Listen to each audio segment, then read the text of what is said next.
সন্ধ্যাবেলা নাস্তা খাওয়ার জন্য বানাচ্ছি আলুর চিপস। সেজন্য কিছু আলু কেটে নিয়েছি, কেটে ধুয়ে পরিষ্কার করে পানি টানি ঝরিয়ে শুকনো শুকনো করে নিয়েছি।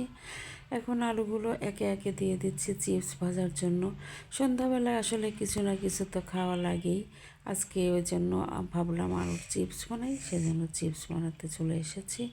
এখন আমি আলুগুলো দিয়ে দিয়ে সুন্দর করে আস্তে আস্তে, খুব তাড়া চাল দেবো না, আস্তে আস্তে করে ভেজে নেব। নেড়ে চেড়ে আমার আলুগুলো ভাজা দেখেন প্রায় হয়ে গেছে। আর একটু আছে, সেগুলো ভেজে নিব একটু পরে। এগুলো ভেজে নিই, আরেকবার দিলে হয়ে যাবে। খুব বেশি ভাজবো না, জাস্ট সন্ধ্যায় নাস্তার জন্য। দেখেন কত সুন্দর দেখা যাচ্ছে, দেখেন ভাজার পরে খেতেও কিন্তু খুব মজা, মশমশা।